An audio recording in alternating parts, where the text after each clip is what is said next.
A boy runs for an hour through the dark, only to find killers already waiting for him at the end of it. His crime is simply being born. As long as he holds a claim to the throne, they tell him this is the only way it ends. They sneer that peasant blood runs in his veins, dishonoring his mother's memory. His name is Cheon Yeo-Woon. With no training and no strength left, he makes a choice. If he's going to die, he'll die fighting to his very last breath. And against all odds, this untrained boy tricks a trained assassin and kills him. But there are far too many of them. A blade punches clean through his stomach. This should be where his story quietly ends. Then a beam of white light tears across the clearing, and a master no one can even see cuts the killers down. The stranger is his own descendant, come back from the future, and into the dying boy he plants the latest 7th-generation nanomachine. A voice stirs inside his head. Sky Corporation, Nano Machine, starting activation. This is Nano Machine, the story of how a hunted orphan becomes the strongest of all. Let's get into it. What's up, everyone, and welcome back to Apex Manhwa, your home for handcrafted manhwa recaps. If you enjoy the video, do me a quick favor. Smash that like button, hit subscribe so you never miss a recap, and drop a comment telling me what you think. I read every single one. All right, let's get into it. We open mid-slaughter. Bodies drop in the dark as a group of trained killers close in on a single target. Their prey is a young man, already wounded, gasping that he can't even move his leg anymore. He realizes the ugly truth. He's been dancing in the palms of his hunters this entire time. Well done, Prince Cheon, their leader chuckles. You gave us quite the chase, running a full hour to reach this spot. The boy's mind races. He has no strength to run and nowhere left to go. Why, he demands, I gave up on enrolling in the academy. What more could you possibly want from me? It doesn't matter that you have no talent, the assassin answers. As long as you hold a claim to the throne, this is the only way. Give it up. There's no other path. Because you carry peasant blood, he adds, yet still share that person's bloodline, will grant you a painless death. That last insult lights a fire in him. How dare they dishonor his mother's memory? There's no way these people would ever grant him a gentle death anyway. So if he's going to die, he decides he'll go down swinging until his final breath. The assassins are almost impressed. Even with no training at all, he refuses to give up. This, one of them grins, is going to be a fun hunt. Kill him, the order comes. They toy with him. Is at the end of your little retaliation, one taunts as the boy staggers. But the boy has been playing a part. His clumsy, desperate swings were all an act. In one shrewd motion, he cuts down a full member of the group. How they gasp, did an untrained kid just kill one of us? They shudder at the thought. If he fights like this with nothing, what would he be with actual training? Just because we went easy on you, one snarls, you dare pull a stunt like that. A blade drives straight through his stomach. How does it feel? The killer sneers, to have a hole punched through you. He can't trick them twice, and he knows it. But at least, he tells himself, he took one of the bastards with him. Die slowly. They jeer, circling in for a cruel, drawn-out finish. And then, out of nowhere, something like a beam of pure white light streaks through the clearing. He's behind us. One of them screams, too late. A stranger stands over the boy in clothing none of them have ever seen before. He vanishes and reappears in an instant, moving less like a man and more like water flowing through the air. Could this be the power of a master, they whisper, who has climbed to the very highest level? The boy has already lost too much blood to save, they decide. Their mission is complete either way. Retreat, the leader barks, and the assassins scatter into the night. Serves you all right, the stranger murmurs, watching them flee. But the boy is fading fast. His vision blurs, his whole body turning cold. Am I really going to die like this? He wonders. I meant to arrive earlier and teach you how to use this, the stranger says, kneeling beside him. Looks like we'll have to improvise. I should hurry, he mutters, since you're right about to die. He is, impossibly, the boy's own descendant from the future. Please, he says, make sure to succeed and make your descendant's life easier. This nanomachine is the latest version, he explains. Operating it should be simple enough. So good luck learning how to use it. Then a strange voice echoes inside Cheon Yeo-Woon's head, reciting a serial number he's never heard. Sky Corporation, 7th generation nanomachine, starting activation. And with those words, the life of the hunted orphan changes forever. Long ago, the fighters of Jeonghu learned martial arts to protect themselves. Over time, those simple forms grew into intricate movements and breathing techniques, the very foundation of internal energy.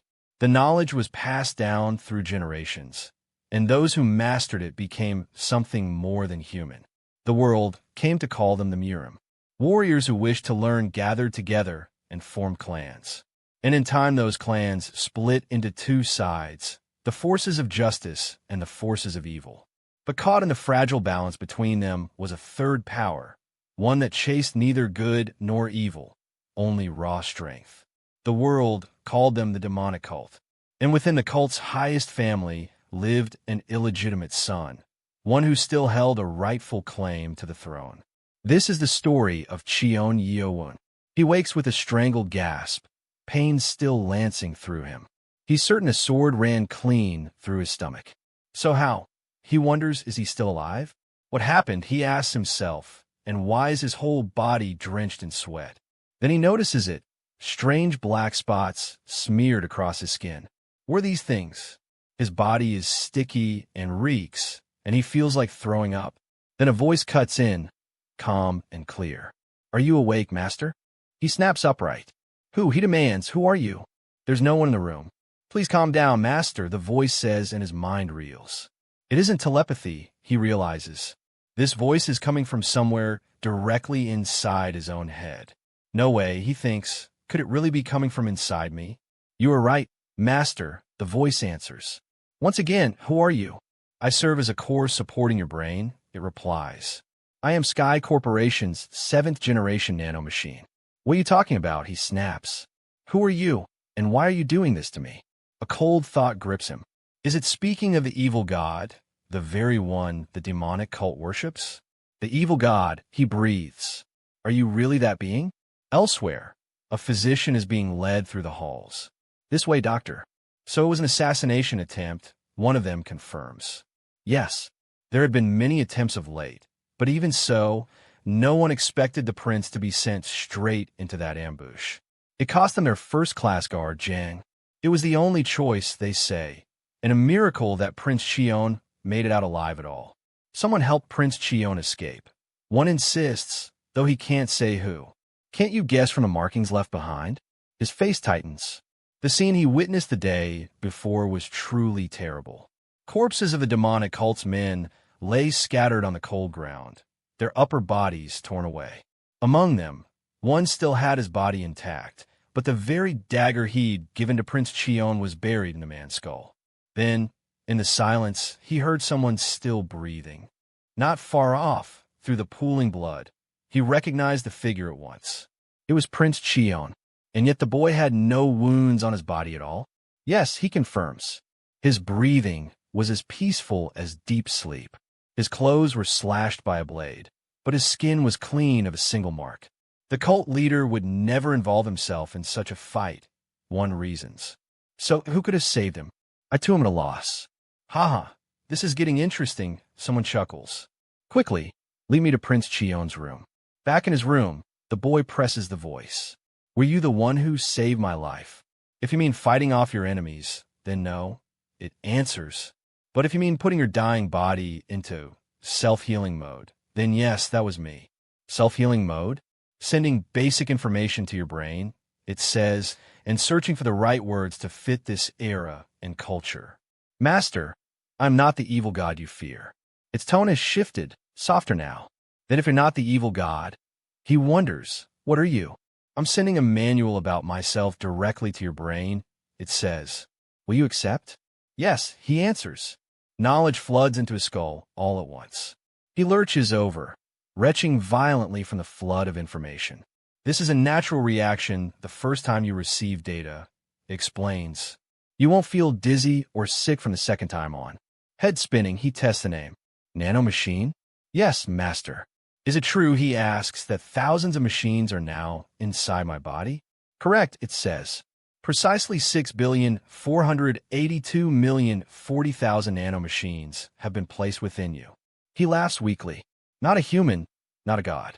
Then what in the world is this thing? If I wanted, could you leave my body? As the information showed you, it replies, I am programmed to be extracted only in the event of your death. He takes stock of his situation.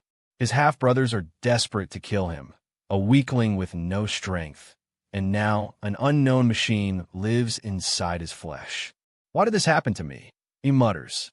So then, who put you inside my body? Just then a servant calls out. Prince, Dr. Beck is here. He panics. Stay quiet, Nano Machine. If they see me talking to a voice in my head, they'll think I've lost my mind. I can read your thoughts to communicate, it offers. Good, just be quiet. Temporarily entering silent mode. The doctor enters. Prince, are you awake? It seems your body has. He recoils at the stench. What is this smell? The boy freezes, remembering the black waste still smeared across him. The prince recognizes him, the doctor who once came when his mother was ill.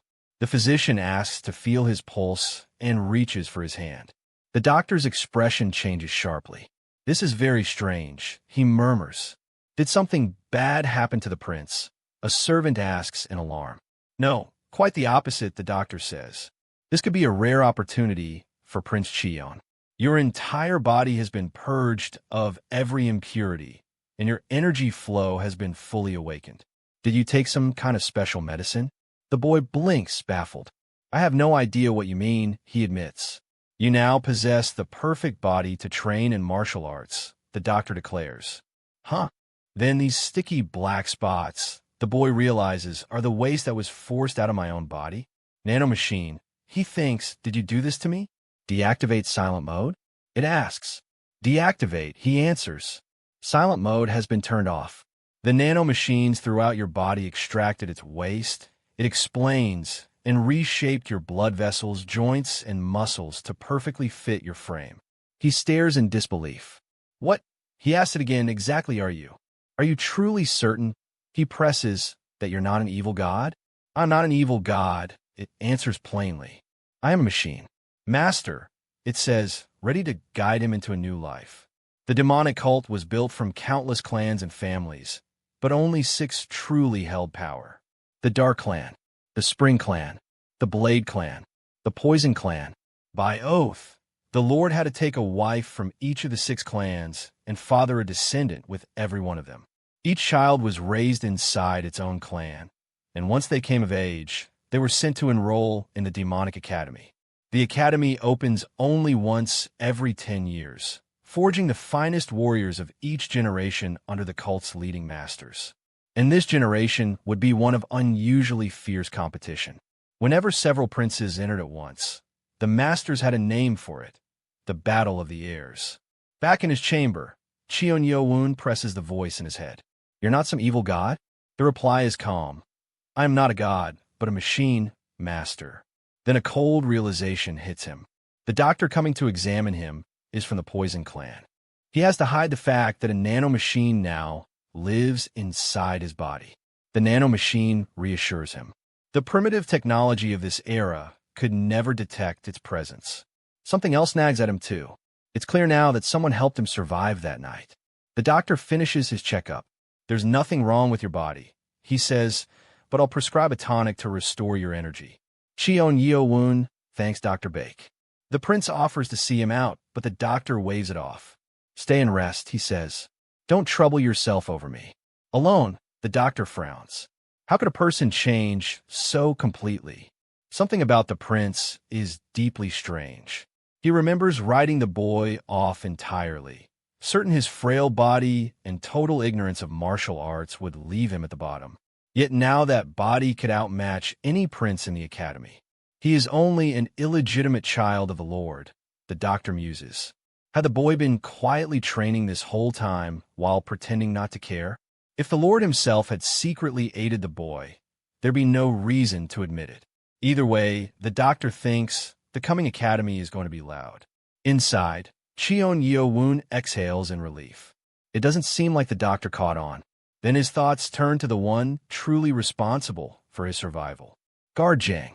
Even with the nano machine healing him, he knows the truth. If Jang hadn't arrived when he did, he'd already be dead.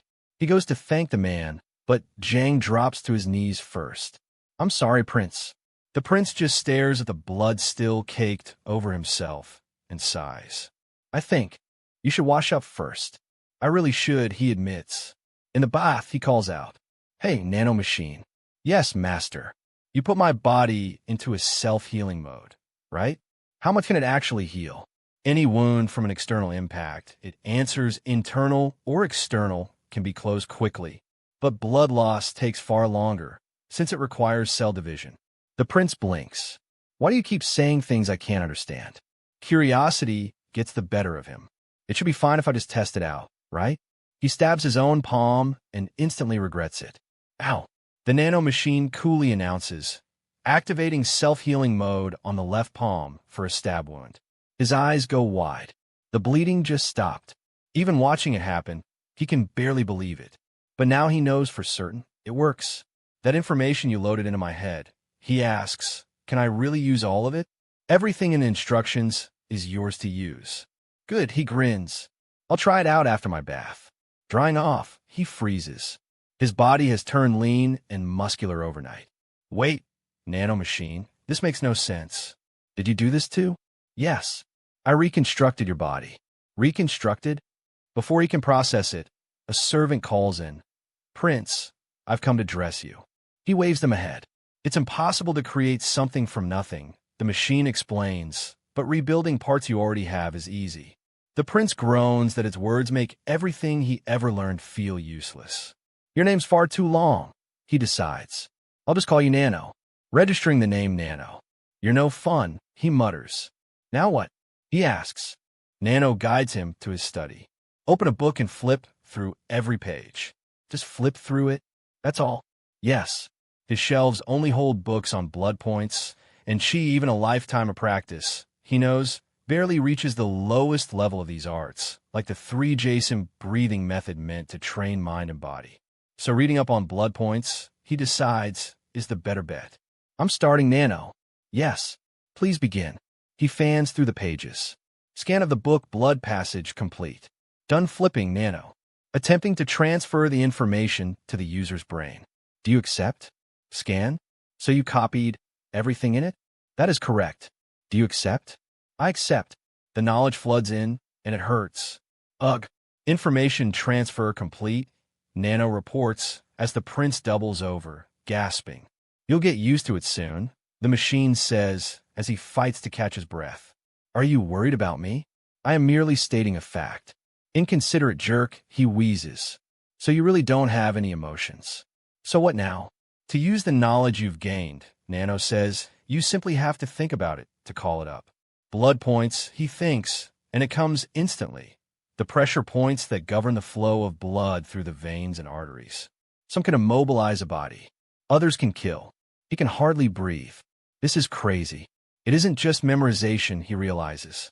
He fully understands every word of it. I transferred it only after correcting the book's errors, Nano adds. Errors? There were mistakes in it? Yes. Based on my program's data, I fixed a flaw in its explanation of blood points. He can only shake his head in disbelief. Then the weight of it lands. Doesn't this mean I can learn and master martial arts faster than anyone alive? The children of the 6 clans have trained in combat since they were nursing infants. Even after watching those bastards, he never once managed the 3 Jason method himself. His own study is nearly bare of martial texts, but the demonic academy, he's heard, is packed with them. With this power, he vows, I'll grow stronger faster than anyone there. That, he decides, is his goal now. Meanwhile, in the south castle of the demonic cult, in the chamber of an heir candidate, a rival prince seethes. I sent them all to erase one boy, and every last one of the 5 is dead? Huh, does that even make sense? His subordinate bows low. Prince Mukim, I believe someone secretly helped the boy survive. The prince snaps. Who gave you the right to speak my name? The man cowers. I'm sorry, Prince Cheon. I assumed a low-blooded bastard would be easy to kill, he sneers. but it seems he had something hidden up his sleeve. I even try to remove that guard of his, yet someone is still shielding him. Could it be Father? I didn't want to dirty my own hands, he mutters, but now I have no choice. I'll kill him myself at the demonic academy. My fourth brother, Cheon Yeo-Woon. The night before entering the academy, Cheon Yeo-Woon lies awake, too nervous to sleep at all. Before he knows it, the sky is already brightening. The day he's been dreading has arrived. He wonders if he should have secretly learned Garjang's dagger techniques while he had the chance. No, he decides. If he broke his vow, the 6 clans watching his every move wouldn't let it slide. When his mother died, he swore not to touch martial arts until he was admitted into the academy. Then, the Nano Machine speaks up inside his head. Would he like it to scan Garjang's movements? Cheon Yeo-Woon freezes. What did it just say? He asks if the Nano Machine can really scan another person's movements. It answers plainly, it can. So does that mean it could scan Garjang's martial arts training and transfer it straight into his head? That is possible, the Nano Machine confirms.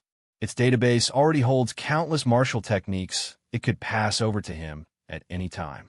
He hesitates. Is it right to steal Garjang's techniques without ever asking his permission? But no. This afternoon he walks into the academy, and he can't afford regrets. He has no time to be picky about what might keep him alive. Do it, he tells the machine. Scan Nano. The movement scan activates. Roughly half an hour later, the scan of Garjang's movements is complete. The Nano Machine begins transferring the data directly into his brain, and pain rips through him. Transfer complete. Gasping, he notes it was at least more bearable than yesterday's ordeal. He can barely believe it. How can this even be possible? Garjang's dagger skill is suddenly clear in his mind. He feels like he can actually do it himself. He'll have to be careful that Garjang doesn't catch him testing it out. He moves through the technique and stops cold. It's exactly the same as Garjang's 20 years of training. Daily drilling, correcting posture, grinding it into the body over years. Doesn't this let him skip every one of those steps? During the scan, the Nano Machine explains it also finished analyzing the muscles needed to perform the movements. Will he accept the transfer to his muscles too? Before he can answer, it warns that if he skips the muscle transfer, and pain lances through him again. His whole body suddenly screams in agony. Why is his body like this? He demands. Nano, what's happening? The technique needs muscles built through repetitive training. It explains, and his body never developed them. So the movements are tearing his muscles apart. Overwhelmed, he begs it to explain in simpler terms. Translating language to match the user's level, it announces. He mutters that he somehow feels insulted. Put simply, he hasn't trained his body like Garjang for years, so even though his brain now knows the technique, his body can't keep up. His muscles have to run a simulation until they're fully used to the movements. Only after that transfer can he use the technique properly. It offers to drop the language to the lowest level, and he snaps that he got it. Just start the simulation. So if he takes the muscle transfer, the pain stops? Correct, it says. Shall it begin? The transfer will use every nanomachine in his body and take a couple of hours. If it's only a couple hours, he still has time before he leaves. Start it. It warns the process comes with a lot of pain, so he'll be put under anesthesia shortly. Then it drops a chilling number. There are 1,350,000 recorded cases of this muscle transfer ending in failure. Can he really pull this off? He wonders, steeling himself. It asks if he'd like to try without anesthesia. He agrees, on one condition. If he can't take it, it switches him to anesthesia. Understood. Starting the transfer. At first, he barely feels a thing. He was so nervous over nothing, he thinks. This just tickles. Then the real pain hits, and he buckles. As he cries out, the nanomachine injects the anesthetic. Elsewhere, Garjang finishes his own training, satisfied. He's as good as most of the neighborhood masters now. A servant wonders whether to prepare something special today, then settles on a simple meal that Prince Cheon likes. It's already been 5 years since she learned to cook for the young prince, back when she wasn't even a good cook. Garjang quietly asks the heavens to watch over his Yeo-Woon on this day. It's been 5 years since Lady Hwa died from poisoned food, and now her son enters the academy. He prays she'll protect him from above, so he might survive to share another meal. Suddenly a shout rings out. Something has happened to the prince. They rush to him. Prince Cheon, are you all right? Guard Jang checks his pulse and finds nothing wrong. What on earth was the boy doing for this to happen? And something about the collapsed prince stops him cold. That footwork. Prince Cheon had only ever watched his training from the sidelines, for 2 years at most. 2 years of merely watching. And somehow he has already caught up to Guard Jang's 20 years of training. The prince's secret has begun to surface. Inside Cheon Yeo-Woon's body, the nanomachine reports the muscle and fiber transfer is complete, then begins deactivating the anesthesia. He jolts upright with a gasp, his whole body suddenly wide awake. Panting hard, he swears he's never doing that again. The nanomachine dryly reminds him it warned him this would hurt. Confused about why he was lying down, he wonders if Guard Jang came by while he was out. He steadies himself and takes stock of his new body. Now, the nanomachine says using the dagger technique won't hurt him. Through the muscle transfer, he now has the same muscles as someone who trained these movements for 20 years. He tests emotion and grins. Good. They're the same techniques as before, he realizes, but now far more accurate and powerful. The feeling of cutting clean through the air, he thinks, is so nice. He flows through the strikes and finishes the first formation. Then he moves straight into the first step of the second formation. Suddenly, he freezes. This is bad. Even without using inner energy, his movements are still leaving deep footprints in the ground. Have I already mastered the external skill?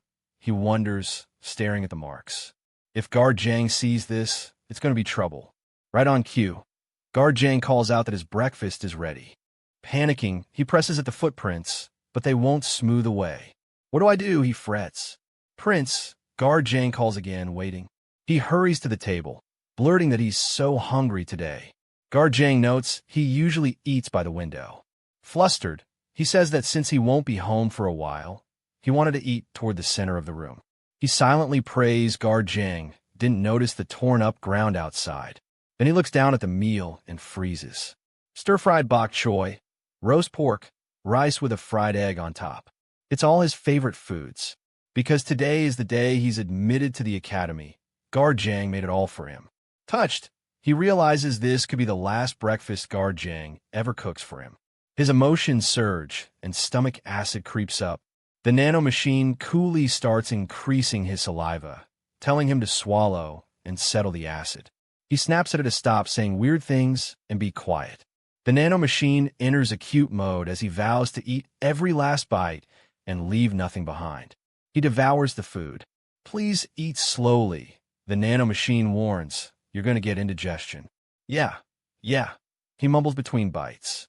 That was a good meal, Guard Jang, he says. The old guard just looks at him and softly says, Prince. Guard Jang asks when he learned the dagger technique. Caught off guard, he stammers, asking what Guard Jang is even talking about. But Guard Jang's expression makes it clear he saw everything. That footwork, Guard Jang thinks, is a step from the second formation of my own technique and cleaner than what I glimpsed earlier. My eyes weren't wrong. Cheon Yeo-Woon's stomach drops. Stealing another's martial arts is taboo in murim, and he stole this technique through the nanomachine's power. Even if Guard Jang hates him for it, he has no excuse. Instead, Guard Jang simply says, you did good. If it weren't for the oath of the 6 clans, Guard Jang tells him, he'd have taught it to the prince himself long ago. So what if he learned it in secret? He is his guard. Guard Jang holds out a manual. It's an energy flow method, he explains, meant to go with the dagger technique. Why are you giving me this? The prince asks. Guard Jang says he wanted to teach him the inner energy arts, but the academy will have far better methods than anything he could offer. Learn those instead, he says. The kindness hits him hard, and his eyes start to sting. Guard Jang, he chokes out, I'm never going to cry again. Never. He repeats, even as the tears come anyway. It's been 5 years since Lady Hua passed, Guard Jang reflects. All that time, he gritted his teeth and endured serving Prince Cheon. But underneath it all, he thinks, the prince is still just a boy starving for a parent's affection. I can't be with you after you're admitted, Guard Jang tells him gently. So cry today if you must, but from now on you have to become stronger. Thank you, the prince whispers through his tears. He wipes his face and steels himself. From now on, he resolves, I mustn't fear or hesitate. Even though mother is gone, he tells himself, he still has a place he can return to. The scene shifts to the academy. Have all the clans gathered as promised? Someone asks. There may be around 1,000 people here, comes the answer. Standing among the crowd, Cheon Yeo-Woon feels the nerves set in. Since this is a competition between heirs, and they belong to the smaller clans, they're told to get in line. They're all so loud, he thinks, surveying the packed grounds. It's such a chaotic mess, he can't sense any real spirit from any of them. Stupid things, he mutters. A voice cuts across the field. Did you come here, it demands, without the resolve that this place could be your last? It's the left guardian, the one they call the Fire King. The recruits murmur in awe. That red hair, that's the left guardian, one of the top 10 strongest in the demonic cult. Wasn't it top 5? Another whispers. Oh ho, the Fire King says, eyeing the kids in the front row. Are these, he wonders, the heirs of the 6 clans? The rivals are introduced one by one. Dark Clan, number 1, Cheon Yeo-Woon. Sword Clan, number 2, Cheon Kyung-Woon. Spring Clan, number 3, Cheon Moo-Kyum, who scoffs that they're all annoying. Poison Clan, number 4, Cheon Jong-Sum. Blade Clan, number 5, Cheon Yuchon. Sound Clan, number 6, Cheon Won-Ryu. And number 7, the only female candidate this time, a Cheon of her own clan. Then the Fire King pauses, scanning the line. Huh, he says. Where is he? Registration day at the academy. And already there's a problem. There is no name tag for him. The clerk can't find the 7th prince's name tag anywhere. He'll just have to wait, they say, until one turns up. Cheon Yeo-Woon sees through it instantly. This is one of the 6 clans' little tricks, a way to keep him from standing in the same row as them. Fine, he thinks. He'll wait. Nothing good, he reminds himself, ever comes from picking a fight the moment you walk through the door. These are the same bastards who try to kill him every chance they got. If they recognized him now, they'd finish the job on the spot. Still, he made it. After countless attempts on his life, he's standing here, and he swears he'll grow stronger than anyone. Here, in this demonic academy, the grounds are packed. A sea of young candidates stretches out before him. There's so many of them. Getting anywhere near the front, he realizes, is going to be a battle of its own. The whispers start. A black number 7 name tag. An heir candidate who isn't from the 6 clans, the one rumored to have never mastered a single martial art. Surely he'll be first to fail. He can't hear the words, but he doesn't need to. He knows exactly what they're saying, so he lets them laugh. They spot him shoved all the way to the back, standing alone. Ridiculous, they snicker. A funny way to get attention. One sneers for the Lord's illegitimate child. Then the horns blast across the grounds. Quiet, everyone, the crowd hushes. The Lord is coming. A wave of pressure rolls over the courtyard before anyone even appears. It hits like a physical blow. Candidates buckle, gasping, some barely able to stay on their feet. An official sneers at a shabby, swaying figure in the crowd. Those ragged clothes, he spits, you drunken bastard. The drunk snaps back, glaring, ready to brawl, until someone marks him as the right guardian, the crazy blade. Quiet, a colder voice commands. This is the lead guardian, the great guardian king, Mark. And then he arrives. One of the top 5 strongest in the entire land, the Kionma cult lord himself. The pressure is unbearable. His presence is so overwhelming, they think they can't even lift their heads. As expected of the Lord. And to Cheon Yeo-Woon, that towering figure is something more. That person is my father. Silence, the command rings out, and the entire courtyard goes still. You, the Lord tells them, are all responsible for the future of this cult. We welcome you. The words land, and the crowd trembles under their weight. Cheon Yeo-Woon feels it in his bones. Is this what they call Nigong, that inner force radiating off the man? The Lord is only speaking, yet every word rings clear and deep, cutting straight through the noise into his ears. Train here, the Lord tells them. Forge your ties. Become the power of the cult. The crowd erupts in a roar. For the demonic cult, they cry as one. Good work, the Lord murmurs, and it's over. Cheon Yeo-Woon watches him leave. To think the first time he'd ever meet his father, all he'd see were those cold eyes. Not that he expected anything. This is the man who didn't even show up after his mother died. With the Lord's speech finished, an official steps forward. Now, he announces, let the academy begin properly. He barks at the still hunched candidates. Are you not going to stand up straight? I'll keep this simple, he says, so listen carefully. The academy runs 4 years across 6 stages. After each stage, a test, and only one chance to pass it. Only one chance. Panic ripples through the crowd. Fail once and that's it? Looks like you understand, the official says coldly. Those who don't pass are expelled instantly. Cheon Yeo-Woon raises his hand. I have a question. Who said a bastard like you, the official snaps, could ask anything at all? Oh, got a problem with me calling you a bastard? The moment you entered this academy, you lost every privilege the 6 clans ever gave you. Do you want to be expelled? He sneers before the competition even begins. The crowd bursts into laughter at his expense. I'm sorry, Cheon Yeo-Woon says flatly, swallowing it. He's not here to win arguments. Well, the official continues. It's obvious what your question was going to be. One chance across 6 stages may seem unfair. He admits, but there's a reason. Special benefits go to those who pass to the next stage. The first benefit, he reveals, is the Black Dragon Ball. The name sends a jolt through Cheon Yeo-Woon. The Black Dragon Ball, a medicine pill said to grant its user 20 years' worth of Nigong. Clear all 6 stages, some whisper, and that's 120 years, near a high expert's level. Others scoff, the effect drops the more you take, and it's brutally hard to absorb. If it were that good, the masters would have hoarded them all. But for Cheon Yeo-Woon, the math is different. 6 stages, and right now he has almost no foundation at all. Past them, and he could build his Nigong from nothing in an instant. The second benefit, the official goes on, is the martial arts book of secrets. Anyone who's trained knows exactly how precious those are. The Academy's library has 5 floors, he explains. Each test you pass opens one more floor to you. Put in the work, he says, and you might learn the secrets of the 6 clans or manuals from across the martial world. The crowd buzzes, imagining themselves as murim masters. For Cheon Yeo-Woon, only one thing matters. Books of martial arts. To survive, those are worth more to him than anything. But first, the official cuts in, don't get your hopes up. Most of you won't reach the 5th floor, no matter how hard you try. The instructor lays down the brutal truth of the demonic academy before the assembled cadets. Most of you won't even make it to the 5th floor, he warns. Even if you're resurrected, don't get your hopes up.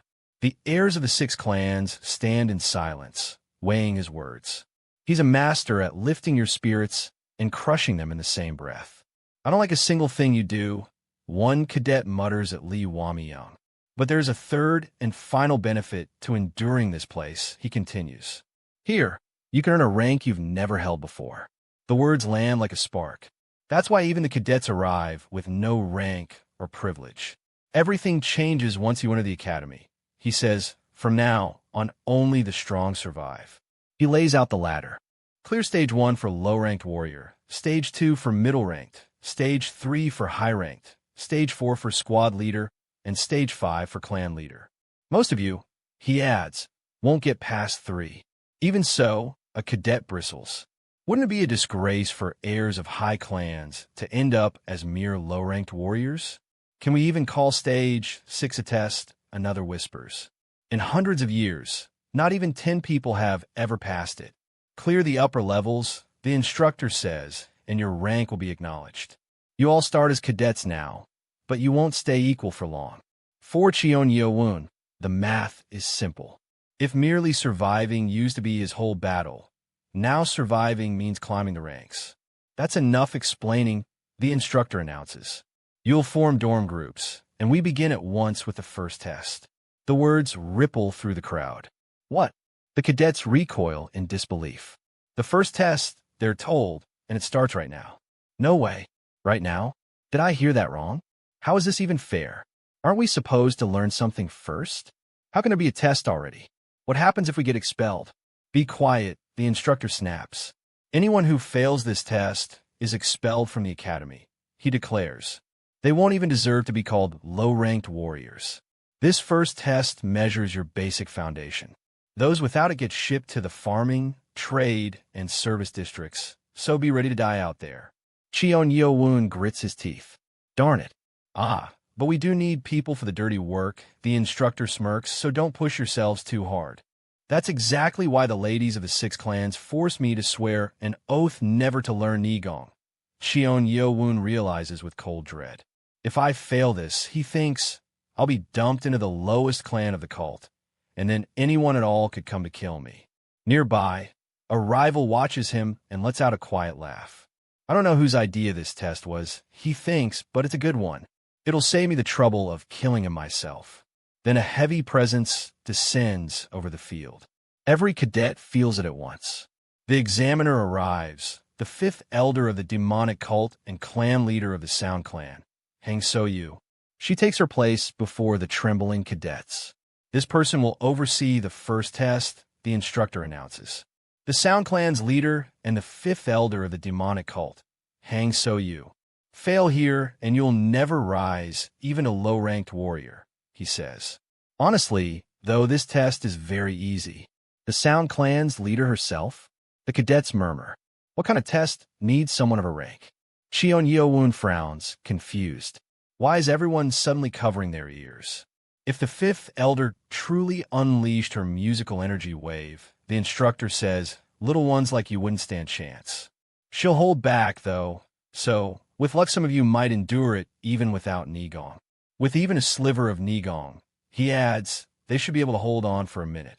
Endure the energy wave for 1 full minute without fainting and you pass the first test. Begin. Hang So-yu's fingers settle on her instrument. The first note rings out across the field. The sound blooms into an invisible, crushing wave. It slams into the cadets all at once. My chest. One screams. I can hear it even with my ears covered. Cadets buckle and cry out. As expected, most of the cadets from the smaller clans have already collapsed. In contrast, the heirs of the 6 clans and the other high-ranked children are still standing. Haha, one boasts. This barely stings my ears. But the pressure keeps mounting. The 6 clans cadets have taken rare medicines since childhood to build up deep reserves of Nigong. That penniless bastard with none. One sneers, must be flat on the ground already. But something's off. He glances over, expecting a fallen body, and freezes. Cheon Yeo-Woon is still on his feet, and the clan leader's playing only seems to be speeding up. But why isn't he going down? The rival wonders. Around him, cadets shriek and crumple, yet the question gnaws at him. But why? Why hasn't Cheon Yeo-Woon fallen yet? Cheon Yeo-Woon. The name is spat like a curse. Cheon Yeo-Woon himself is just as puzzled. What is this? Half the people on the field are already down on the floor. Are they all suffering internal injuries? He thinks. Then why am I perfectly fine? The answer speaks up inside him.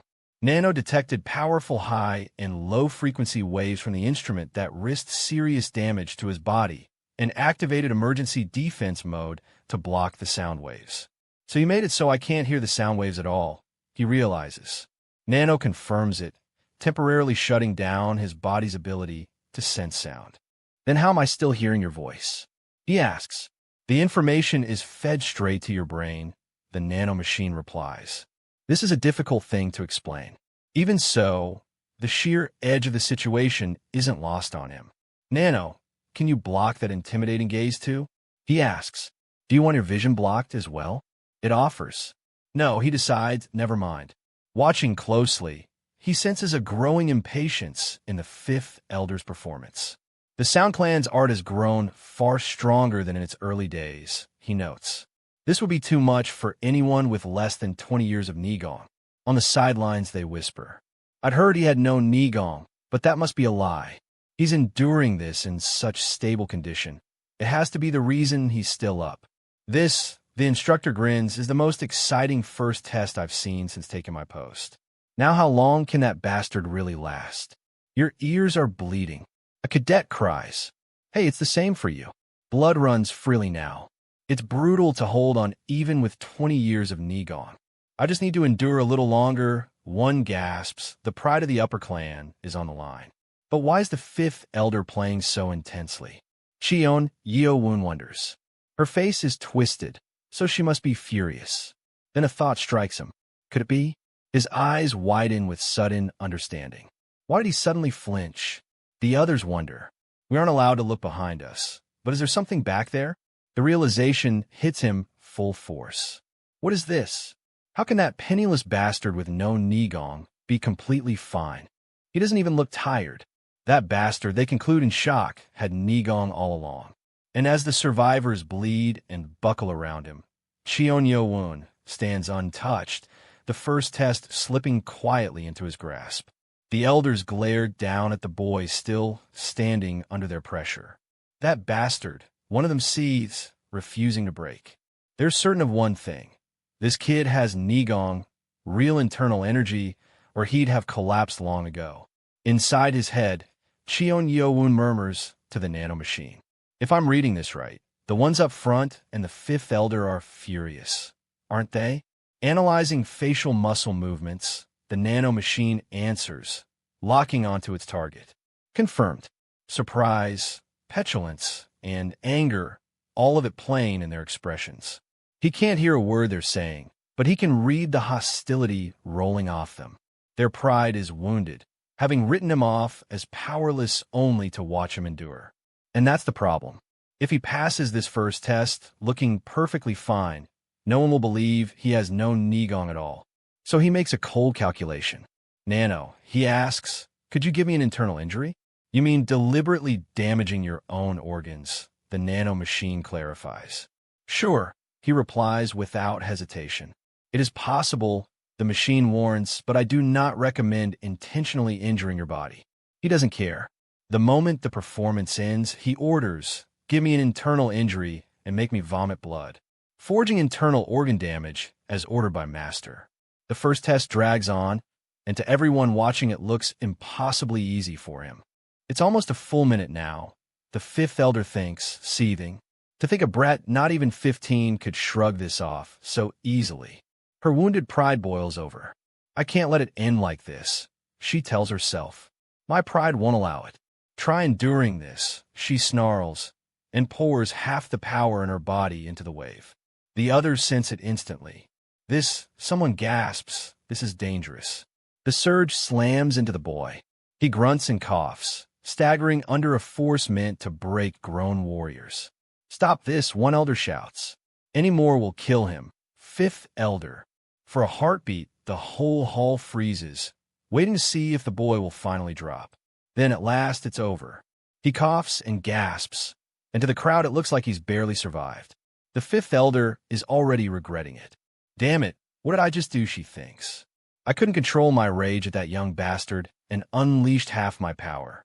She knows exactly who to blame, and it isn't herself. This is all because of the violation against the 6 clans.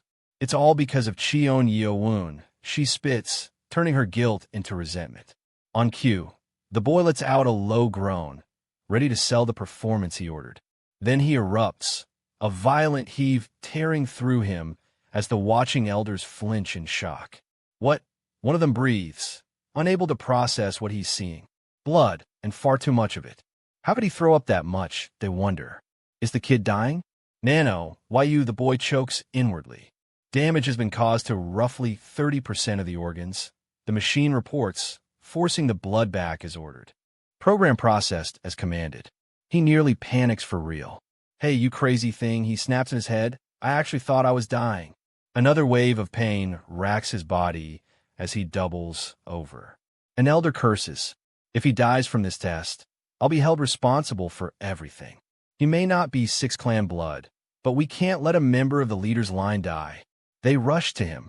Hey kid, one shouts, shaking him, are you okay? Inside, the machine goes to work, activating self-healing for organ damage and blood loss. Sensing dizziness from 7% blood loss. Not yet, the boy grits, fighting to stay conscious. This bastard, an elder growls, half in disbelief. You could have just given up.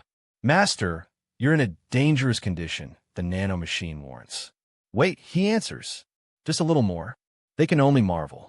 How much Nigong does this kid have? One thinks to endure something like that.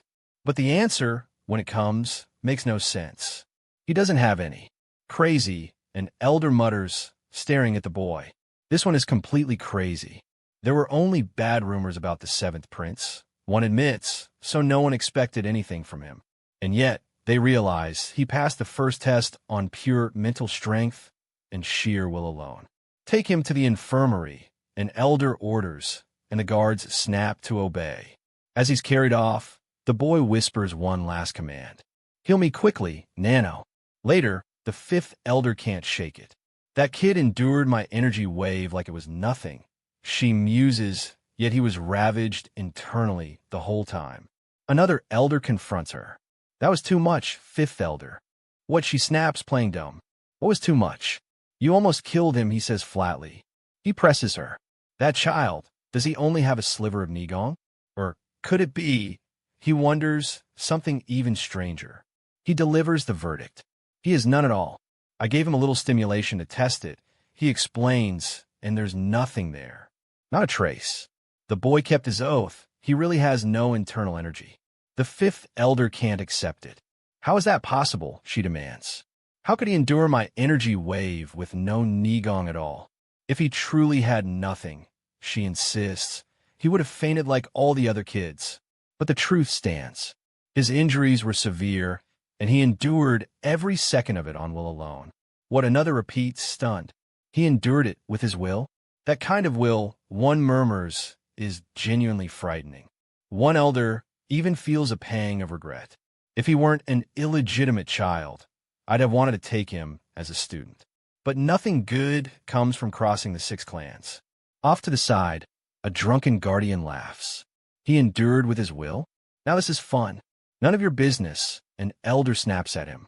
Go crawl into a corner and drink yourself, stupid. Red hair, the guardian fires back with a grin. I was going to do that anyway. Get lost, you drunk bastard, the elder mutters. You talk big for a man with a mouth full of liquor, the guardian sneers. That day, if you weren't a guardian, you'd already be dead. The air suddenly turns heavy with a sharp, crushing energy. This intense pressure, someone gasps. The right and left guardians have arrived, and their mere presence silences the room. The drunk backs down with a scoff. Fine, he grumbles. I'm leaving, you little bitch. He glances at the young candidates sprawled on the floor. Look at them, flattened by that little energy wave.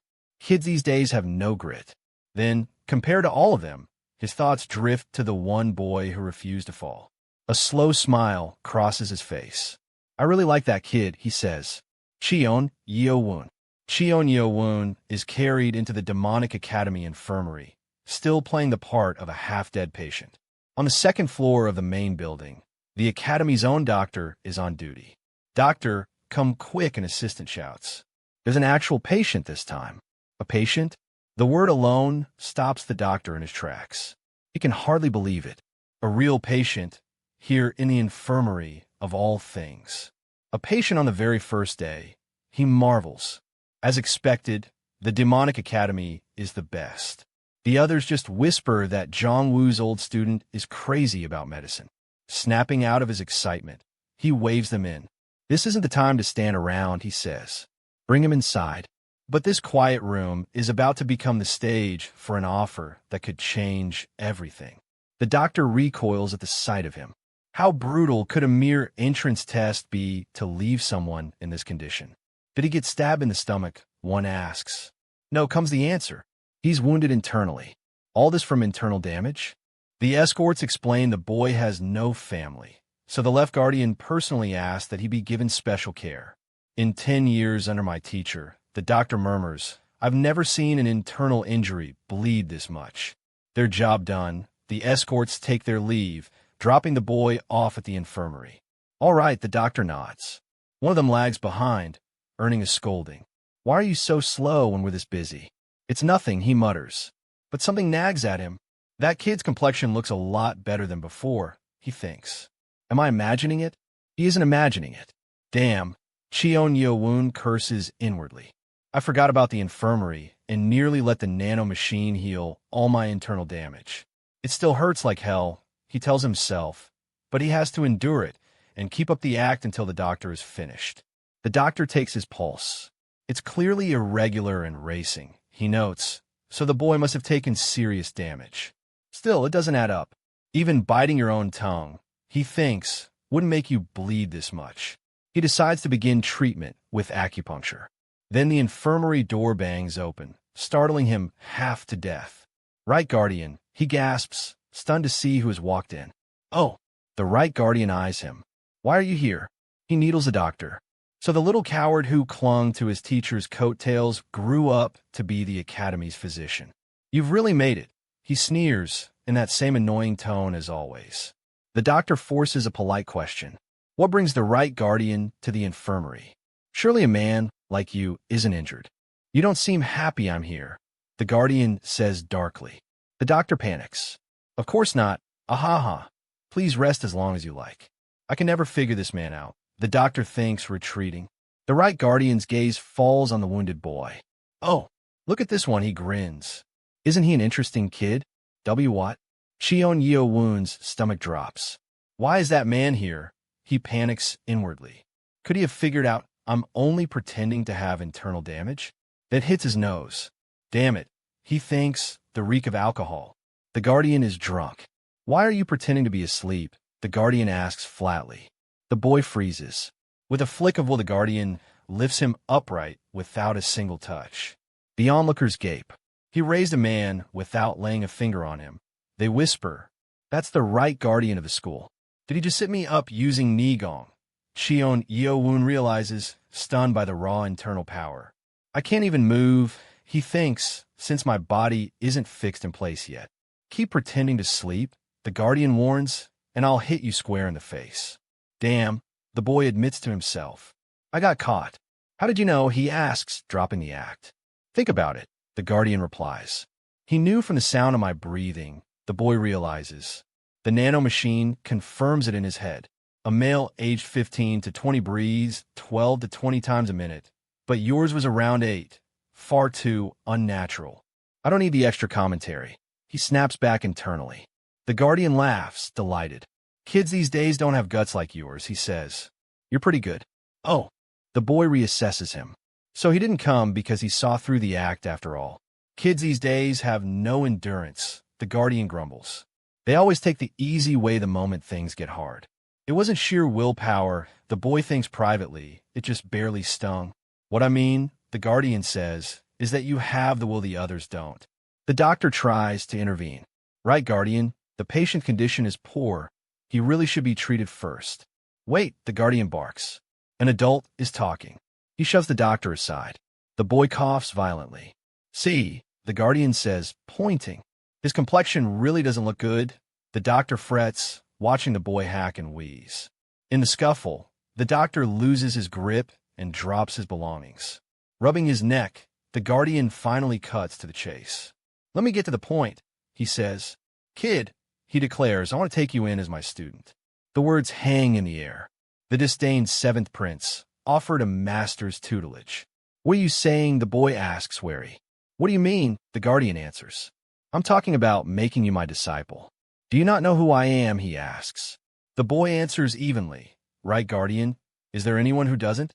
Won't the 6 clans hate you for taking me in? The boy presses. The guardian laughs it off. That's funny, he says. What could they possibly do about it?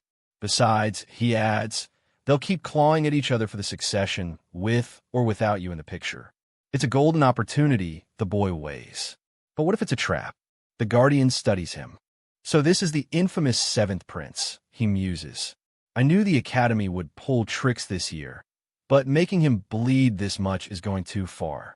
TSK, I'd have a real teacher inside the academy, the boy considers. This offer is so sudden, I don't know what to say. If you keep hesitating, the guardian snaps, it'll look like I'm begging you to be my student. This kid is full of doubts, the guardian thinks. Understandable, given the kind of life he's clearly lived. After a long pause, the boy relents. Fine, he says. If you're still unconvinced, The guardian says, "I'll offer you something you can't possibly turn down."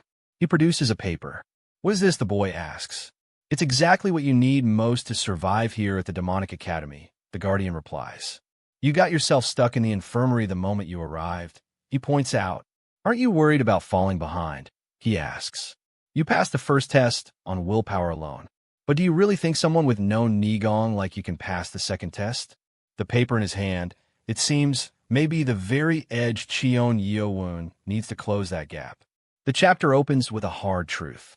The moment Cheon Yeo-Woon reaches the academy, he's stuck flat on his back in the infirmary. A voice presses him. "Aren't you worried at all about falling behind? You only scraped through the first test on sheer willpower. Do you really think someone with no talent like you can pass the second test?" "Well," the boy stammers, caught without an answer.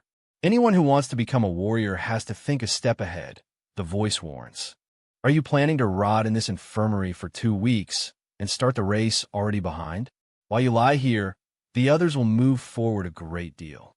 He can't deny it, but he decides he has to stay put a little longer just to avoid raising suspicion. The visitor cuts to it. "Do you even know why that red-headed bastard sent you here?" The redhead, the left guardian? "Wasn't it just because I had internal damage?" Cheon Yeo-Woon reasons. "If you're hurt, of course you get sent to the infirmary. But isn't that strange?" the man counters.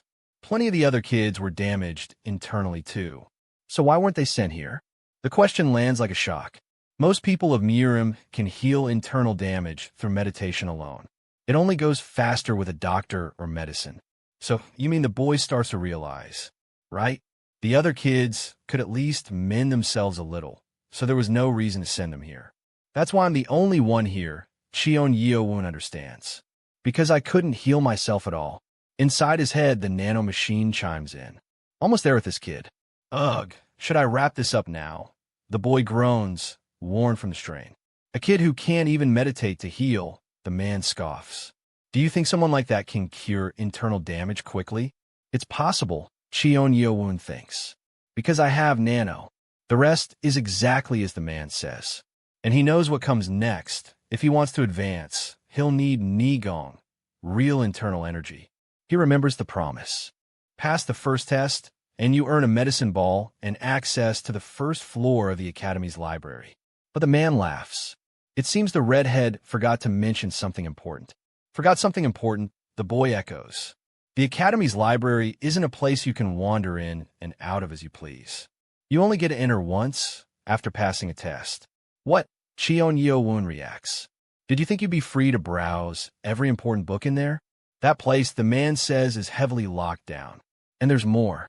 You can only stay on the first floor for 2 hours. On top of that, you're not allowed to write anything down. You have to memorize it all before you leave, and memorizing even 2 books is considered a lot." But instead of despair, the boy's mind lights up. "Doesn't this give me a massive advantage?" With nano scanning, he realizes, in 2 hours I could copy not 1 or 2 books, but hundreds. "So for you," the man goes on, "a boy with no Nigong, for years at this brutal demonic academy will truly test your limits." Cheon Yeo-Woon takes the point. Almost everyone else was trained in their clan's martial arts. He has neither martial arts nor Nigong to his name. To survive the threat of the 6 clans, he wonders, do I really have to become this man's student? Then he notices the paper resting beside his head. Is this the breath of Nigong? He wonders.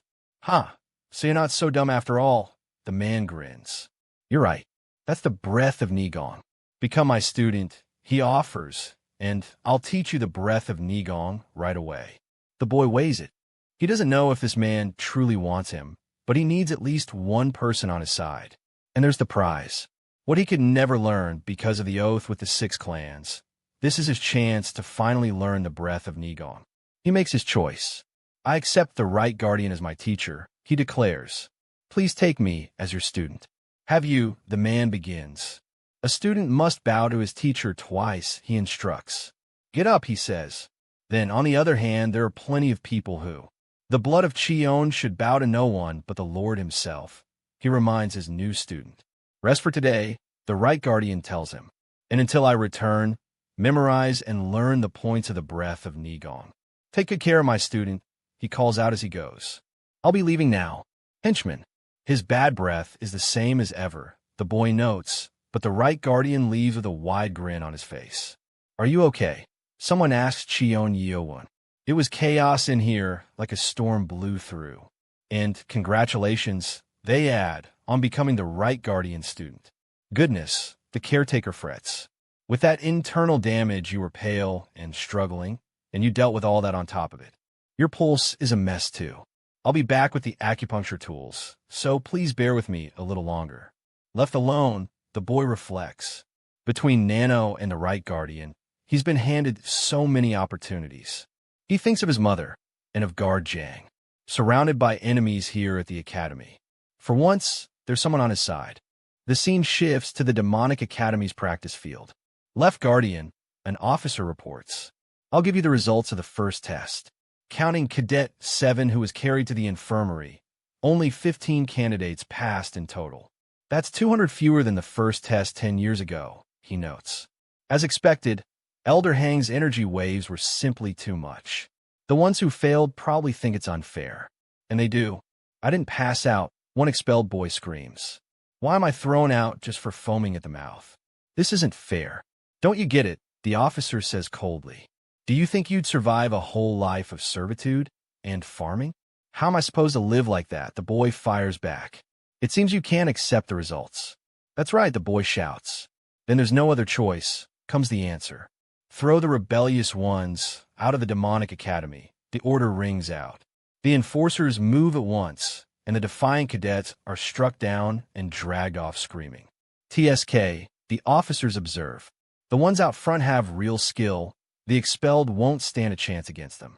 And because they were stubborn, they'll walk away having learned nothing. If it were me, I'd call it unfair too, one admits. After all, it was because of Cadet 7 that they raised the intensity of the first test. Still, among those who passed, there's a solid crop of exceptional kids. You think so too? Most of them are nursing internal damage and sitting in meditation. As for the candidates of the 6 clans, 8 from the upper clans seem to have breezed through. Well, one shrugs, they were already on a different level than the rest of the cadets. To take no damage at all from Elder Hang's energy waves would demand hundreds of years' worth of gathered energy. They're simply beyond the other candidates. 2 names stand out, number 1 of the Dark Clan and number 5 of the Blade Clan.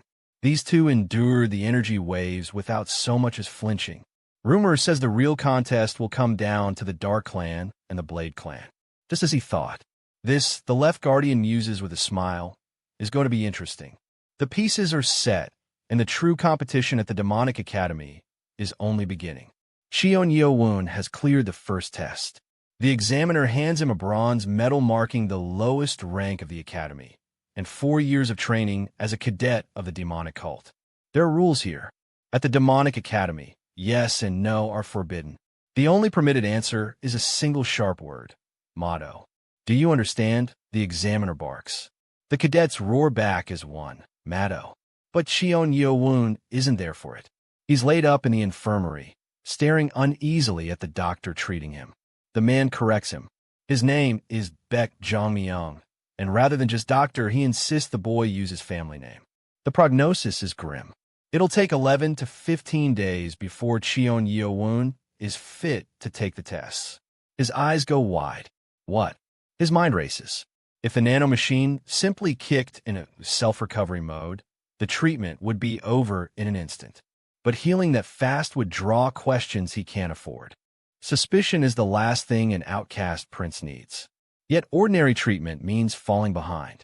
Worse, he was hauled off right after the first test and missed everything that came after. Then the doctor drops something unexpected. I'll pretend I never noticed you're studying martial arts from the right guardian, he says. Cheon Yeo-Woon quietly vows to repay him one day.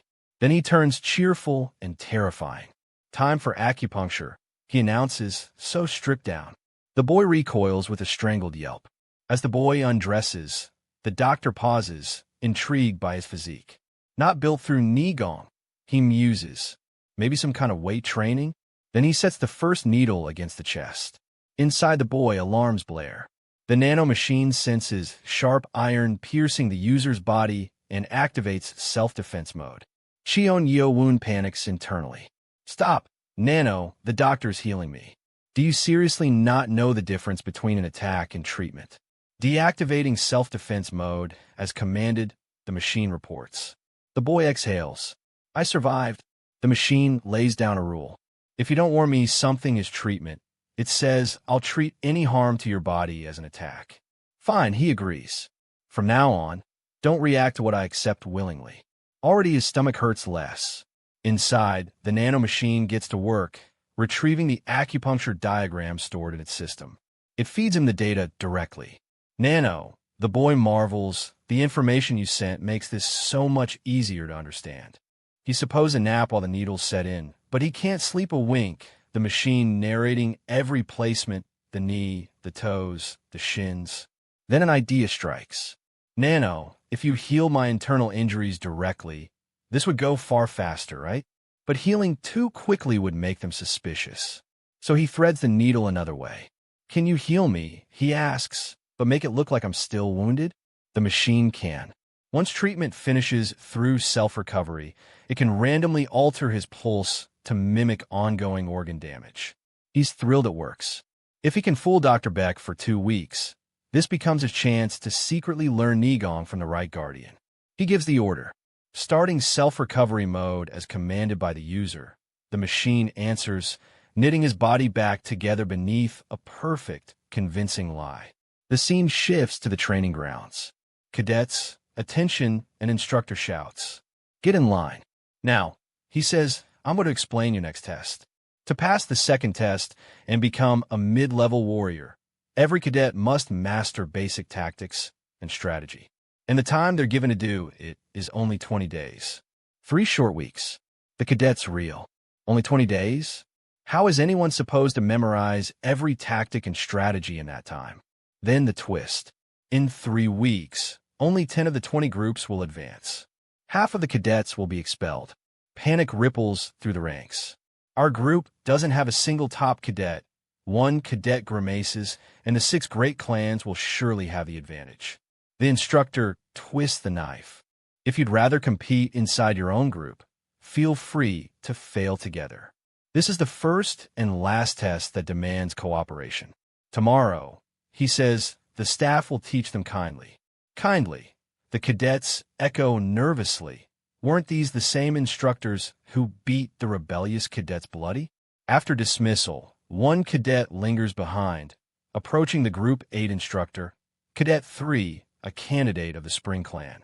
I have a question, instructor, the Spring Clan candidate says. There's a problem, he presses. Cadet 7, assigned to our group, is stuck in the infirmary, and the instructor prompts. Because Cadet 7 missed the ceremony, the candidate says he won't know a thing. I want to go tell him what we learned today. But his true intent festers within. That lowborn bastard in my group. His luck ends here. He'll slip into the infirmary himself and mangle Cadet 7's limbs. The instructor turns the plan on its head. As your instructor, I'll go to the main building and deliver the information myself. The cadet freezes. What? He shuts it down. The main building is off limits to cadets except under special circumstances. The candidate's scheme crumbles. He cedes. I never imagined I wouldn't even be allowed inside. Damn it. Why is everything going wrong at once? So he resolves to be patient. I'll just wait until that lowly bastard drags himself back to our dorm. Hurry up and heal.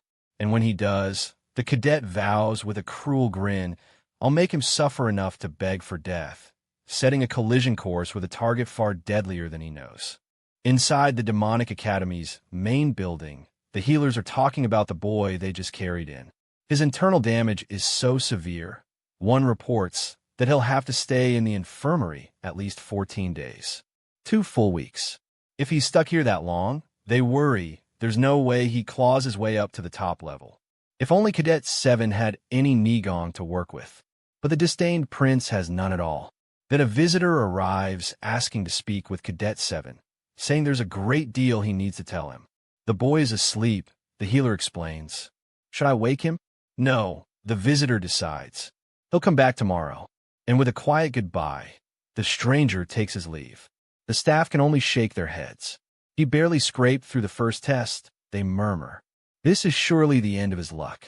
And yet, one of them admits, watching him sleep, something about this boy leaves them strangely unsure. Later, Cheon Yeo-Woon rests alone in the dim infirmary room. He stirs, groggy, barely holding on to consciousness. A voice cackles beside him. "Wake up, student," it says. "Your teacher is here." "Teacher?" The boy blinks, confused. Who could possibly mean him? Then the stench hits him. The reek of alcohol pouring off the man standing over his bed. The drunk instructor hiccups. "Aren't you going to greet your teacher properly?" Cheon Yeo-Woon plays along, greeting him as a student. The man is caught completely off guard. "Good," the teacher grins. "And the homework I gave you yesterday? Have you finished it?" "Homework?" The boy stares. He has no idea what the man is talking about. He was only dragged to the infirmary and treated yesterday, he thinks. This teacher is dangerously short-tempered. "Don't tell me you didn't memorize all of it," the man snaps.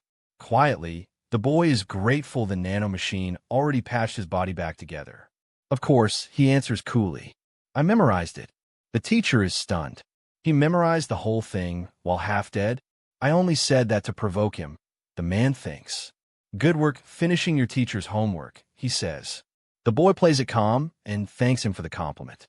"Don't you think you came a little too early?" the boy asks. "Why?" the teacher shoots back. "Are you tired already?" "No, that's not it." "Well then," the man says, "since you have to know anyway, I'll tell you the truth. I can only teach you for 2 weeks." "What?" the boy blurts. He can visit while Cheon Yeo-Woon is stuck in this infirmary, the teacher explains. But once the boy returns to his dorm, all contact ends. The boy hadn't thought that far ahead. "You were hospitalized the second you arrived," the teacher barks. "How would you have known?" He works as a main teacher through the day, so he can only slip in this early before the light, or people will grow suspicious. And getting caught would be catastrophic. In the demonic academy, accepting training from an outsider is strictly forbidden. He expected the boy to be stubborn, but the prince hangs on his every word.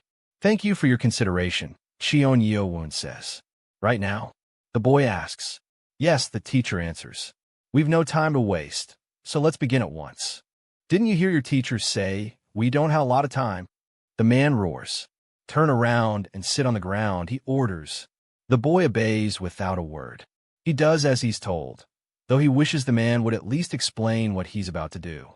"It's a good thing you memorized my breathing of 1,000 marshals," the teacher mutters, settling in behind him. "What are you going to do?" the boy asks. "Since we're short on time," the man says, "I'll simply stuff the flow straight into you." "Stuff it in?" Cheon Yeo-Woon repeats, uneasy. What is that supposed to mean? "It's a refined method his own great-grandfather created," the teacher explains. "There's no need to feel the chi yourself. Your teacher will do all the work." Teacher? Clench your jaw," the man warns. "If you scream and the guard come running, it's all over." Then the raw energy pours in, and the boy nearly cries out from the shock of it. "Shut your mouth," the teacher hisses. Inside, the nano machine reacts. Intangible energy has been inserted into the user's blood, beginning analysis on built-in data. The detected energy is assumed to be chi, the nano machine reports, now proceeding to analyze its effect on the user's body.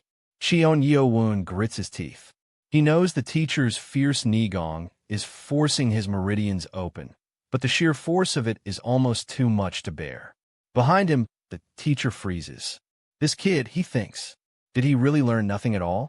There isn't a single blockage or obstacle anywhere in his circulation. His muscles even look trained. The man marvels, and yet as far as I know, this boy never studied a lick of martial arts. A wild suspicion strikes him. Could it be the Lord himself? Of his 7 wives, the teacher recalls, the Lord only ever cared for Lady Hua. Perhaps he secretly looked after this child too. Whatever the reason, the man chuckles. It's turned out wonderfully for him. With a body this clean, he realizes it'll take only 7 days to build up a solid foundation of Nigong. Meanwhile, across the campus at the dorms, someone cries out in alarm. "Prince! Goodness, Prince!" A prince lies beaten on the ground. Get a hold of yourself. Do you think you'll walk away safe after attacking Cheon Jong, of the Poison Clan? "Does it matter who I am?" the victor answers coldly. "Or who he is? The demonic academy runs on strength alone, and now that I've won, Group 12 answers to me. A top clan cadet, ranked 18, has just seized control by force. A reminder of the brutal ladder Cheon Yeo-Woon is about to climb. Cheon Yeo-Woon groans, still reeling from the punishing pace of his very first lesson. Have you memorized the flow? His teacher asks, as the boy gasps for breath. I remember it clearly, Yeo-Woon insists, refusing to show weakness. The teacher chuckles that this first trial must have been agony, but it's the best way to drill it into someone with no foundation. Your goal is 7 days, he says. In 1 week, you have to build up enough Nigong to survive. Do you understand? The teacher presses. Seeing how exhausted the old man is, Yeo-Woon realizes his teacher poured in a great deal of Nigong too, and tells himself he can endure at least this much. I'll succeed as much as you care about me, the boy vows. The teacher smiles, saying he can speak some commendable words after all. That ends today's training, the teacher announces. Don't forget the breathing method and the flow, he warns. Make sure you truly know it. I'll leave you be now. Take care of yourself. Thank you, teacher, Yeo-Woon answers. Left alone, the boy steadies himself with a single quiet word. Surely. He swears it to himself. In just 1 week, he will build up his Nigong. The scene shifts to the demonic academy practice field. Just as expected, an instructor observes, surveying the cadets. Plenty of kids have their faces beaten to a mess after last night, and those very same kids have become the leaders of their groups. The reason the instructors abandoned the dorms on the first day, he explains, was to make the students fight and sort out their own ranks. But something's off. Group 12 should be led by the candidate from the Poison clan, yet Cadet 18 stands as leader instead. One look at their battered faces makes it clear they went through a brutal fight. To dare attack a prince holding a black name tag, the instructor muses. He's not only skilled, he's got real guts. Enough watching. Let's start the cadet training, one says. All right, the other agrees. Attention, everyone, the call rings out across the field. For 7 days, every morning you'll learn tactics and strategy in the auditorium, and every afternoon you'll train here on the practice field. Do you understand? The instructor barks. Let's move to the auditorium. Group 1, move forward. Move forward, the order echoes as the cadets march. But tension crackles in the ranks. You stupid bastard, someone hisses. How could you fall in the rankings like that? The Prince Cheon Yeo-Woon snarls at his own man. As expected, the Poison clan is nothing without its poison. He sneers, mocking them for sinking lower than the lowest clans. Damn you, the humiliated cadet seethes. Word spreads that the mocker came back from a top clan, and the Poison cadet snaps that he's been insulted beyond bearing. Have fun playing that stupid leader game by yourself, he spits. I'll make you regret being in the same group as me. Later, at the demonic academy dorms, Cadet 3 is summoned. You called, instructor? Your performance in the formation training was quite satisfactory, he's told. I'm flattered, the cadet replies. By the way, about Cadet 7, the instructor adds, he has to stay in the infirmary for 2 weeks. 2 weeks, the cadet repeats, caught off guard. That's what the doctor said, the instructor confirms. He frets that even if the boy memorizes the theory, the practical training will be a problem, and wonders how someone without Nigong could ever catch up. Do your best, whether you're training or just reviewing, the instructor says. It's your free time for now. Elsewhere, cadets whisper about Cheon Yeo-Woon. Shush, be quiet. One warns, poking at that filthy temper will only make things harder for us. Too late. Damn it. Yeo-Woon rages. How can he be laid up in the infirmary for 2 whole weeks? A loyal cadet ventures that if it's what the doctor said, it can't be a lie. Just picturing that bastard lying there comfortably makes his teeth grind. Prince, please calm down, his men beg. One of them leans in with a suggestion. Rather than raging for nothing, how about we do this instead? Oh ho! Yeo-Woon's fury melts into a scheming grin. 4 days later, in the infirmary, the doctor yawns. It's been 5 days and still not a single patient. He complains, dying of boredom. He idly wonders whether that kid Cheon Yeo-Woon might just be his last patient of all. Then a scream tears through the room. What happened? The doctor cries, spinning around. An instructor bursts in. My cadet, got hurt training with real swords. He explains, and I left the blade and rather than risk making it worse. Move him to that bed. The doctor orders, secretly thrilled that a patient has finally arrived. It's all because he didn't pull the sword out, the doctor mutters, working fast, the treatment already nearly done. How is his condition? The instructor asks. Fortunately, no vitals were hit, the doctor says. He's very lucky. So you do care about your students after all, the doctor teases. Worried for nothing, it seems, though 2 of them are already in the infirmary and on his hands until the second test. I stitched him up, the doctor adds, but the wound's deep, so he'll need to be hospitalized. Hospitalized, the instructor echoes. Just 3 days should be enough, not as long as Cadet 7. I'll be back after the afternoon training, the instructor says. Please take care of Cadet 23. Alone again, the doctor grumbles that injuries started the moment they trained with real swords, and now he can't avoid writing up apology reports. Then he notices something that stops him cold. A shadow moves through the ward, creeping toward the beds. Should I start by making sure he can't walk? A cold voice muses. I'm only doing this to survive, the intruder whispers over the helpless patient. Don't blame me, he says, raising his hand to strike. And then, in that instant, everything goes wrong for the attacker. A scream of pain rips out. The would-be assassin can't believe what's happening to him. Of course, a familiar cold calm settles over the room. Cheon Yeo-Woon was never as helpless as he seemed. It's exactly as I expected, he thinks, having anticipated this attack all along. We open on a groan in the dark. The saboteur is coming to, his head still swimming. He gasps for breath, straining against something he can't quite understand yet. Did I faint? He wonders, panic creeping in. But why would I have passed out? Then he sees it, and his mind lurches. What? What is this? He's bound tight, helpless. Who, he demands. Who did this to me? A calm figure sits across from him in the infirmary shadows. How? The captive stammers. How did you even manage this? What do you mean? How? Cheon Yeo-Woon shrugs. While you were passed out, I just tied you up and laid you on the bed. The saboteur's thoughts spin. How'd I faint in the first place? And isn't this guy supposed to have crippling internal injuries? He looks perfectly fine. And why does he keep muttering about being bald? Then the captive's hand flies to his own scalp and he shrieks. I'm bald. I'm actually bald. My hair, he wails, clawing at his smooth head. It's gone, all of it. Shut up, Cheon Yeo-Woon says flatly, unmoved by the hysterics.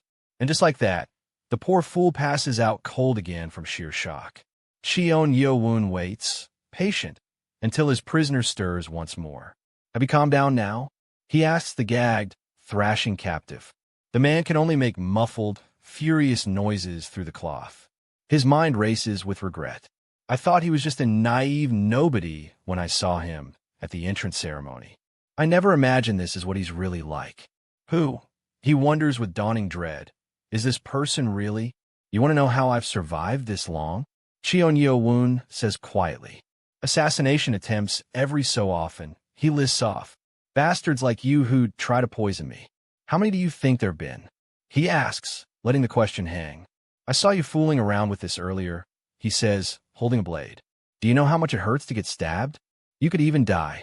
He loosens the gag. Now you can talk. Who put you up to this sabotage? The captive stammers and stalls, refusing to give up a name. Is it really all right to talk? The man pants, buying time. What are you saying? Cheon Yeo-Woon presses. What do you mean? I don't know what you're talking about, the captive bluffs. If you stab me here in the infirmary, don't you think you'll be the one who gets blamed? Don't you know the rules? He sneers. Training in duels at the demonic academy aside, students aren't allowed to hurt each other. So you won't talk easily, Cheon Yeo-Woon notes. Obviously, the man boasts. Even under torture, I'd never open my mouth. All right then, Cheon Yeo-Woon says. We'll just have to see whether you open your mouth or not. The captive squirms, sensing the shift in tone. Wait right there, Cheon Yeo-Woon tells him, rising to his feet. There wasn't much where I used to live, he muses, looking around. But there's so much here to work with. Those are needles, the captive realizes in horror. What is he planning to do with those? Cheon Yeo-Woon just chuckles softly to himself. Your hands are suddenly clenched shut. He observes. Are you scared? The man's thoughts scream. How is someone with no martial training this monstrously strong? Why is he prying my hand open? The captive panics. What is he going to do? This is going to hurt a little, Cheon Yeo-Woon warns, almost gently. The needle slides home under a fingernail, and the man howls. Stop overreacting, Cheon Yeo-Woon says, entirely unbothered. Please, please stop. The captive begs through the pain. But you said you wouldn't open your mouth, even under torture, Cheon Yeo-Woon reminds him. The man convulses, muffled screams tearing out of him. He fights it, refusing to break just yet. Does it hurt a lot? Cheon Yeo-Woon asks mildly. You fainted twice. Now, he says, reaching over. Shall we do your other hand? Do you finally feel like talking? Cheon Yeo-Woon asks. You should have done this from the very start, the broken man gasps. I'd have died or gone insane enduring that, he thinks. This guy is crazy. I'll just tell him everything now. It was Cheon Yeo-Woon, wasn't it? Cheon Yeo-Woon says before the man can speak. The captive's eyes go wide. How? How did you know? You're curious how I knew? Cheon Yeo-Woon says. Yes, the man breathes, that's right. Thanks to the generosity of the great Cheon Yeo-Woon, he explains bitterly, our instructor comes every day to teach me. I know exactly which group I'm in and who else is with me. I already guessed it, Cheon Yeo-Woon says, but I wanted to hear it from your own mouth. Cadet 23, he says, naming the man cold. How bong? The captive stares, stunned. Whoever said this guy was nothing. No, he's a monster, the man thinks. He's been hiding his strength this whole time, playing weak. I can't even imagine what he'll become once he grows stronger. Well, I got some good information out of you, Cheon Yeo-Woon says, so I'll head to sleep. Let's end here. Oh, really? The man stammers, hopeful. What happened earlier? The captive blurts, I won't tell a soul. Please, take your anger out on me if you must, he pleads desperately. But Cheon Yeo-Woon simply steps closer, silent. The man freezes as a hand reaches toward him. GM Heil, the captive realizes with terror, a technique that neutralizes an enemy by sealing a point of blood in the body. I thought, the man's mind reels, this guy had no internal energy at all. This bastard, he understands too late, has been fooling every single one of us. Cheon Yeo-Woon's teacher watches him in disbelief. He never expected the kid to learn it this fast. The scene rewinds to the day before, back when the old master's expectations were still low. How can this be? The teacher marvels, staring at the boy. This kid, in just 5 days, Cheon Yeo-Woon has acquired Nigong, something that would normally take weeks or even a full month. He's blown past every expectation. This one, the teacher thinks, is the real deal. The old master admits his original plan was to spend 2 weeks helping the boy build Nigong, then start on the basics of technique and breathing. But at this pace, he decides the whole plan has to change. The next morning, Cheon Yeo-Woon greets his teacher brightly. His student, sending a morning greeting. The teacher asks where he put it. Under the bed, the boy answers. Bring it here, the old master orders. It's a medicinal ball, given only to students who pass the first test. Forged by the demonic academy from rare herbs, it grants years of inner power if absorbed properly. But the body builds resistance, so a second dose is far weaker. Cheon Yeo-Woon recoils. Even now, the thing reeks with a nasty smell. If the kid takes this, the teacher figures he should gain up to 20 years of Nigong, enough to finally take care of himself. There's one more thing on the old master's mind. Did you do something to his blood point, he asks. The point that knocked the intruder unconscious. Cheon Yeo-Woon explains a student came after him once the doctor left. The teacher is stunned. He came after you? Since yesterday, the 5th day in the academy, training has been done with real swords. The boy realized the attacker let himself get stabbed by a real blade on purpose, all just to get close to him. Either the kid has the guts to fear nothing, the teacher muses, or someone ordered him to do it. By your reaction, the teacher says, you already know who. So who is it? A bastard from the loyal clan, in Cheon Yeo-Woon's own group. The teacher scoffs. He's never seen a single good one come out of that clan. It's a rough family with plenty of trouble, and the boy can't say a word against them. Sounds like a tough life, the teacher notes. The boy just shrugs. He's used to it. And it's precisely because he says it so casually that it lands so sad. The teacher explains the technique. Poke a blood point with less than a year of Nigong, and it wears off in a couple of hours. To do it properly would take at least 10 years of inner power. Do you understand? He presses. I'll keep that in mind, Cheon Yeo-Woon answers quickly. Now, the teacher says you can consume the Black Dragon Ball. Do I just swallow it, the boy asks. No. Chewing before swallowing makes the medicine absorb far better. Cheon Yeo-Woon braces himself against the putrid stench, already knowing how bitter it's going to be. It's worse than he feared. The taste is so foul it paralyzes his tongue and makes him want to throw up. Once it's down, the teacher tells him to begin his breathing techniques. Let's start, the old master says. Please take care of me. Teacher, the boy replies. Inside his head, the Nano Machine reports. A substance aiding energy activity has entered the body, reproducing and reacting to the energy flowing through him. Will you accept this absorption by promoting a quicker cycle? The Nano Machine asks. Cheon Yeo-Woon doesn't understand the words, but he gets the gist. He accepts. The Nano Machine goes to work, stimulating the metabolism of his entire body. The teacher's eyes go wide. How can this be? This kid, he thinks, was he born with the body of a war god? So this was it, the teacher realizes. He was nervous over nothing. A long silence settles over the room as the absorption runs its course. So, the teacher finally asks, how does Nigong feel? You did well, the old master says. The boy laughs, drenched in sweat again. Then comes the number. 30 years of inner power, 1.5 times the normal yield. 30 years, Cheon Yeo-Woon gasps. And that's just a rough estimate, the teacher adds. The other students, absorbing on their own, might not even manage half. It's all thanks to you, teacher, the boy beams. None of this would have been possible without your help. The old master just laughs. You're simply very lucky. Then my luck must be you? Nano, Cheon Yeo-Woon thinks. Thank you. I am programmed to help you. Master, the Nano Machine replies. Glancing up, he realizes how late it's gotten. He needs to head back before he's missed. But first, teacher, he calls out. What is it? The old master answers. Starting tomorrow, the boy asks, can you teach me your blade skill formation? Of course, the teacher agrees. But you won't have much time on your hands, so be ready. Yes, teacher, the boy answers, hungry for more. Elsewhere, a very different mood. A rival prince is having a wonderful morning, laughing without a care. It's all thanks to you, Ja-hyun, he tells his lackey. Thank you, Prince, comes the reply. By now, he sneers. That bastard must be struggling with his limbs broken. He roars with laughter. He's been dying to see his enemy crawl across the floor like a bug. Just the thought makes his skin itch with delight. Never dreaming Cheon Yeo-Woon is only growing stronger. The chapter opens on roaring laughter echoing through the cadet lodgings. Where did all your hair go overnight? They howl a humiliated rival.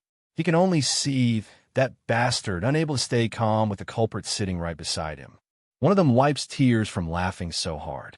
Sorry, he wheezes, it's just too much. The victim snaps that it's far too late for apologies. A colder observer watches the scene without a word. Obviously, something happened during the night. He muses, but he lets it go. His master told him to focus on his treatment and never question anything, so he won't. 2 days later, over at the Magic Hotel lodgings for Group 8. How interesting, one cadet remarks, hearing an update. Shouldn't he have been released from care by now? The report comes back grim.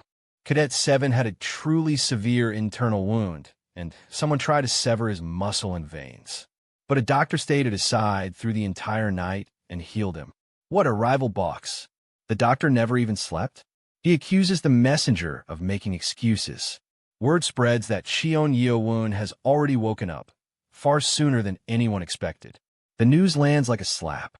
Enraged, the rival lashes out at his own underling, snarling that they can't even do one thing straight. Then a sharper voice cuts in. Do you even know the name of the doctor in the infirmary right now? He asks. The name is Baek Jong-myung. That name stops the room cold. They've all heard it whispered before, and suddenly the mood shifts. He must be a disciple of Baek Jong-woo. One of them realizes aloud. Baek Jong-woo. The others echo in disbelief. They explain the pedigree.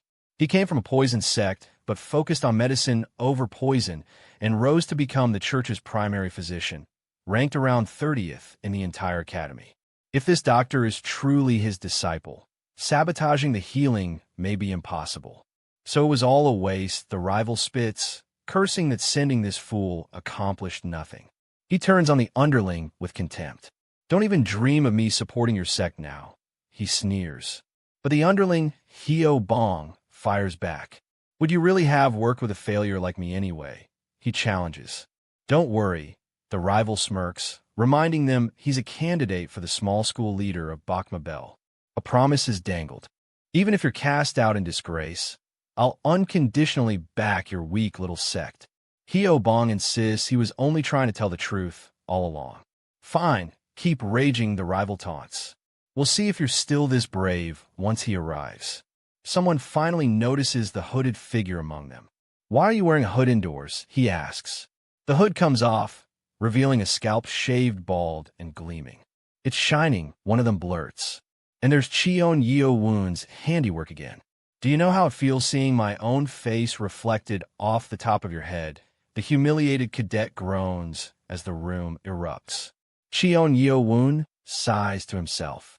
He wanted things quiet for a while, and now the lodging is going to be loud all over again. Fed up, he rises. Let's go. Jaehyun, he says, and his companion follows. Behind him, a rival mutters a threat under his breath. Cheon Museum, you'll die for this. Talk turns to the doctor himself. Does Senator Baek even know martial arts? Someone wonders. Not at all, comes the reply. He only ever learned medicine, nothing more. Around 6 in the morning, 7 days later, at the Myoshir Magistrate's medical office. On the other side of things, a very different scene is unfolding. The doctor watches Cheon Yeo-Woon train and marvels. This one, he thinks, is a natural-born genius. In just a few days, he's needed only a handful of corrections. There's no wasted motion in his stance, and every movement looks utterly natural. If he keeps polishing at this rate, the master realizes he'll have no trouble at all with the breathing techniques. What the master can't see is the secret. Thanks to the Nano Machine perfectly mapping every posture, Cheon Yeo-Woon can reproduce it flawlessly. So he deliberately holds back. Doing it perfectly from the start would look suspicious. He reasons and eases himself just slightly slower. There are 24 postures to the Agong technique, moves that normally take ages just to get right, and he pointedly notes the master hasn't even shown him how to connect them yet. The master laments the timing. With 1 or 2 more months, I could have trained this talent properly, he thinks. Only 2 weeks left, and it's far too short. You're good, the master says aloud. A truly interesting student. Cheon Yeo-Woon dips his head.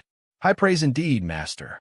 The master hands him a manual, the physical and internal method of the Nigong technique. I wanted to teach this myself, he says, but today is the last day. If you're clever enough, you'll grasp the basics on your own. I'll see you again later, the master tells him. Don't grow lazy and keep practicing straight. Thank you, Cheon Yeo-Woon answers. I'll live up to your expectations. Good, the master nods. Then comes the real gift. This, the master reveals, is my Gwangmado, the wild dagger. Cheon Yeo-Woon takes it and blinks. It's far lighter than it has any right to be. A normal blade weighs 2 or 3 units, he notes, but this one is barely 1.5. Is it the Nigong method at work? He asks, and the master beams that he's astonishingly sharp. He tests the edge and finds it wickedly sharp. Despite its narrow width and feather weight, it's forged from a special material, its sharpness and hardness worthy of being called the finest there is. Step back, the master says. I'll show you something interesting. Watch closely, he tells him. This is my true approach method, the technique behind the blade. And in that instant, Cheon Yeo-Woon gives a silent command inside his head. Nano, prepare to scan, the Nano Machine answers. Motions can started by user's command. As part 1 closes, the master's greatest secret is about to be copied, movement for movement, into the mind of a boy the cult once left for dead, and the true climb has only just begun.